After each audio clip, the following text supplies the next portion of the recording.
গত ঈদের আগে সেটা আনুমানিক প্রায় 21.5 কোটি টাকার মতো ছিল। তো আমরা সেই ধারাবাহিকতা অব্যাহত রেখেছি।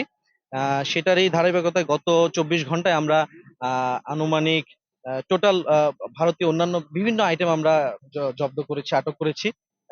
অনেকগুলো দল কাজ করেছে, বিশেষ করে আমাদের সংগ্রাম, বিওপির দায়িত্বপূর্ণ এলাকা, তারপর তামাবিল, শ্রীপুর, প্রতাপপুর সীমান্তবর্তী এলাকা থেকে আমরা এই সমস্ত চোরাচালানি পণ্য আটক করেছি, যার আনুমানিক আটক মূল্য বা সিজার মূল্য হবে প্রায় 6 কোটির মতো সবগুলো মিলিয়ে। তো এখানে আমরা কিছু ডিসপ্লে করতে পেরেছি, বাকিগুলো অন্যান্য বিওপির মধ্যে রয়েছে। তো আমরা চেষ্টা করে যাচ্ছি যে যতটুকু সম্ভব আমাদের এই যে আহ, অবৈধভাবে যে ভারতীয় থেকে বিভিন্ন পণ্য আমদানি হচ্ছে বা চোরাচালানি হচ্ছে, সেই জিনিসগুলোকে আমরা আটকানোর জন্য আমরা সর্বোচ্চ চেষ্টা করে যাচ্ছি। গাড়ি দেখলাম এখানে। গাড়িগুলো বেসিক্যালি এই গাড়িগুলোতে করেই এই পণ্যগুলো নিয়ে যাওয়া হচ্ছিল। বিশেষ করে এই গাড়িগুলোর মধ্যে ছিল বিভিন্ন কসমেটিক্স আইটেম, বিভিন্ন ক্লোবজি cream, Pond's cream, face wash এই ধরনের। এছাড়াও শুটকি, ভারতীয় শুটকি, ভারত থেকে বিভিন্ন পান, বিভিন্ন রকমের শাড়ি কাপড়, এখানে লেহেঙ্গা আছে। এছাড়াও আরো অন্যান্য চিনি আছে, বিভিন্ন রকমের চোরাচালানি কয়টা পণ্য। গাড়ি আটক? আমরা এ পর্যন্ত 4টা গাড়ি ধরতে পেরেছি।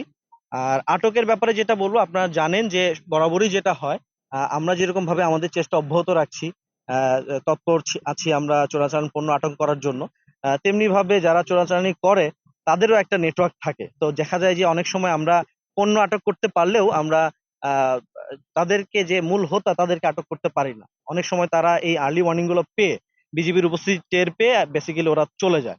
চলে তারা ওই বিভিন্ন আত্মগোপনে চলে যায়, তারা মালামালগুলো আমরা সামহাও আটক করতে পারি। আর তো আমাদের এই চেষ্টা অব্যাহত আছে, বিশেষ করে আসন্ন ঈদকে সামনে রেখে চোরাচালানি যে সমস্ত পণ্য আসছে, বিশেষ করে এই কোরবানি ঈদকে সামনে রেখে আমরা দেখেছি অনেক ধরনের যে লেহেঙ্গা জাতীয় আইটেম বা ঈদের সময় যে সময় আইটেম গুলো চলে, এই আইটেম গুলো বেশি আমাদের আটক করেছি।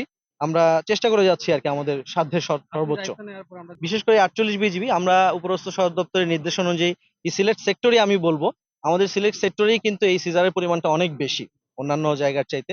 এবং এটা আগেও ছিল, এটা অব্যাহত আছে।